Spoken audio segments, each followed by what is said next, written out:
If you're considering making any charitable contributions this year, then you'll want to watch this video as I'll be talking about some of the changes that were recently made as a result of the One Big Beautiful Bill Act and what you'll need to be aware of before making those charitable contributions. Welcome back. This is episode 266. We've been talking the past few weeks about tax changes as a result of the One Big Beautiful Bill Act, or OBBBA for short.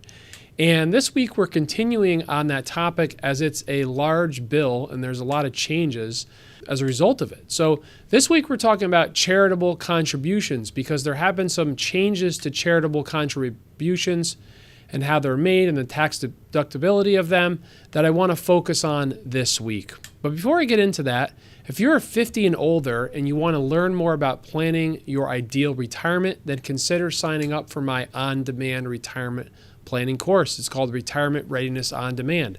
I take you through step-by-step on how to create your own plan for retirement. We cover taxes, investing, Social Security, Medicare, insurance, estate planning, and much more. The best part, you get to go through the material at your own pace, and it comes with many helpful checklists and guides to put together your own plan for retirement. To sign up, head over to retirewithryan.com and click on courses, then on demand. So there's two main changes that are going on, or three main changes that are occurred as a result of the One Big Beautiful Bill Act as it relates to charitable contributions. The first being for those who are not able to itemize their taxes.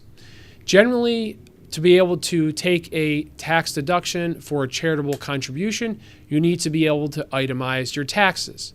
And as a result of the previous Trump Tax Act, the TCJA Tax Act, the standard deduction was doubled, which meant that very few people could itemize their taxes, especially people in high tax states like where I live in Connecticut, due to the $10,000 state and local tax limit, otherwise known as the SALT cap.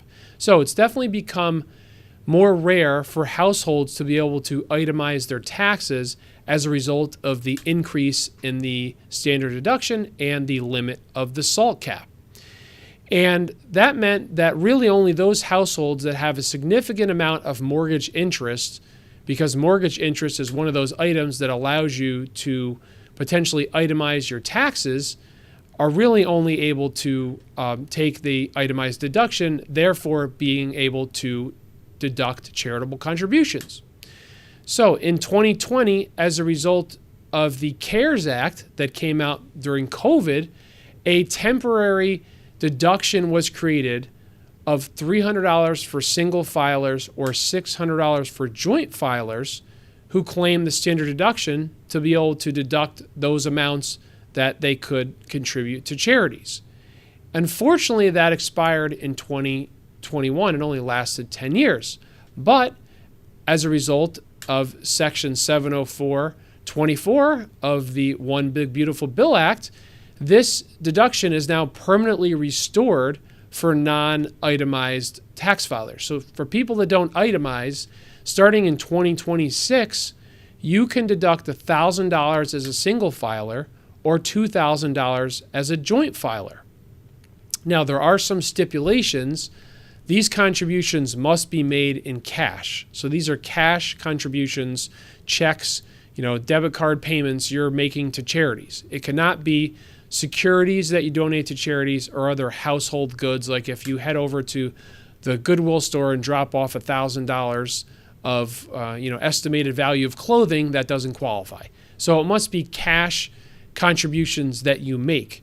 And it can't be made to a supporting organization, what's otherwise known as a 509(a)(3) charity, or it can't be a donation that's made to a donor-advised fund.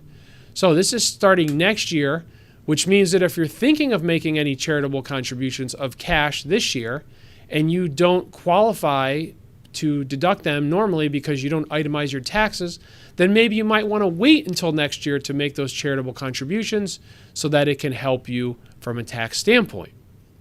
So the next major change has to do for those people that itemize their taxes. And for even those that itemize, there's always a limit to how much you can contribute to the charity and then deduct on your taxes. So any contributions, they fall into one of two groups: contributions to public charities and then private charities. So for public charities, you're able to deduct cash contributions up to a limit of 60% of your adjusted gross income.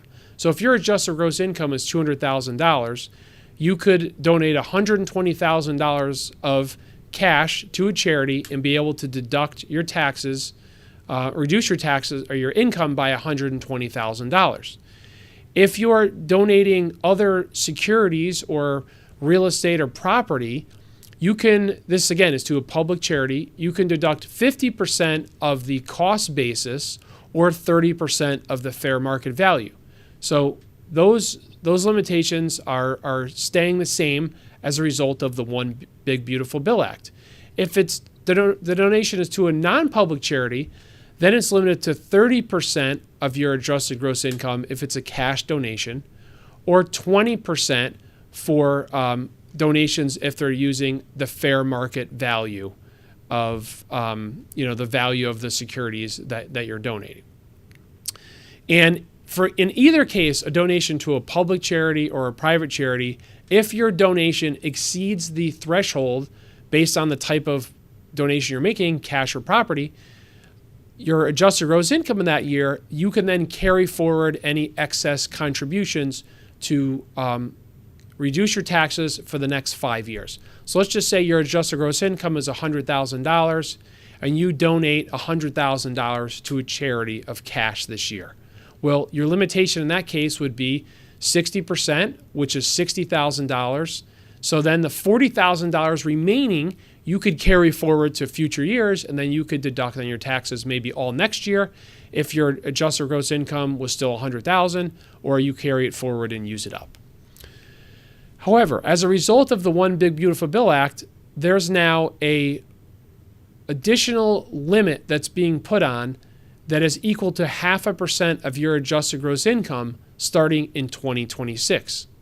So meaning that if you make a charitable contribution and you're able to itemize your taxes, you can't just deduct 100% of this up to the AGI limits.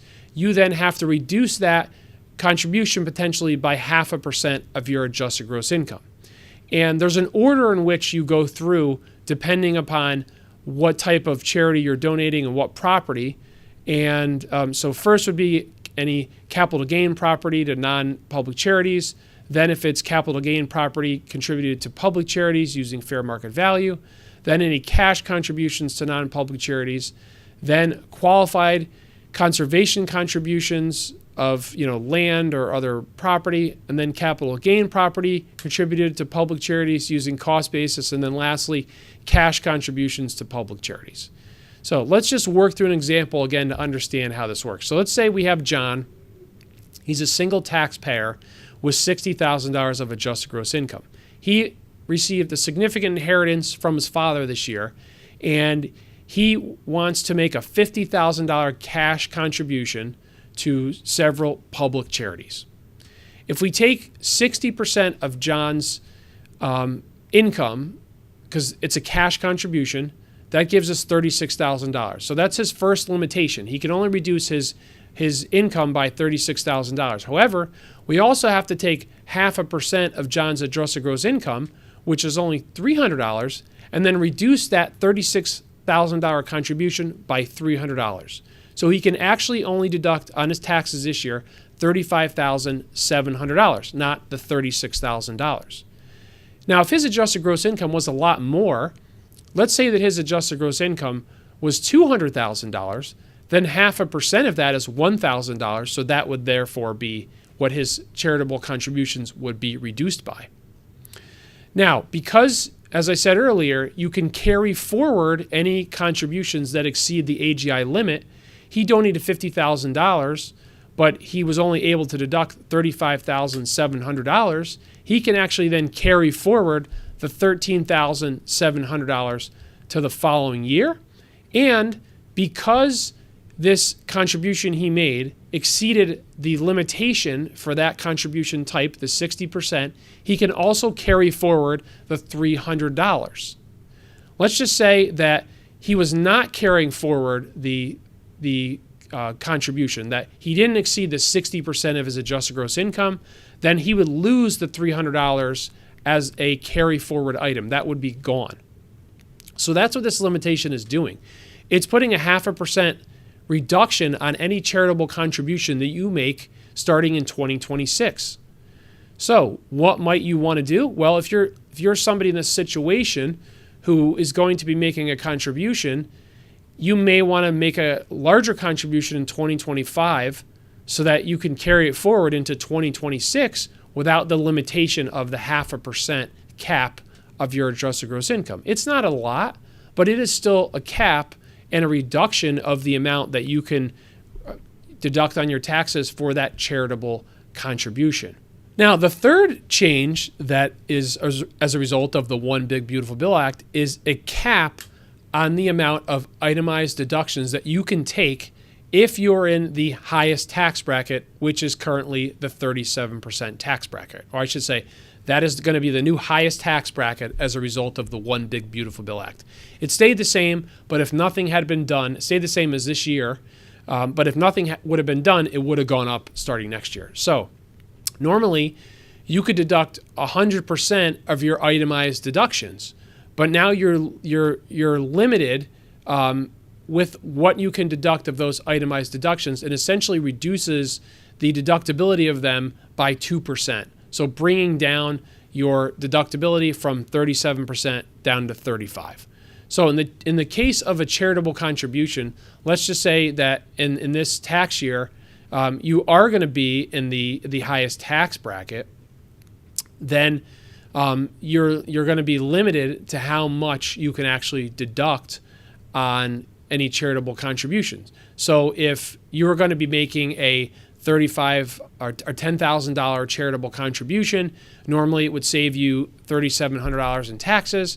Well, it's now going to only save you $3,500 in taxes. And I should say, I said this year, but this is starting next year. So in 2026, this cap is going to go into place. So if you have any large charitable contributions that you want to make and you are going to be in the highest federal tax bracket this year, then maybe you want to front load those contributions into this year and then get a greater deduction as far as what you can reduce on your taxes for those charitable contributions.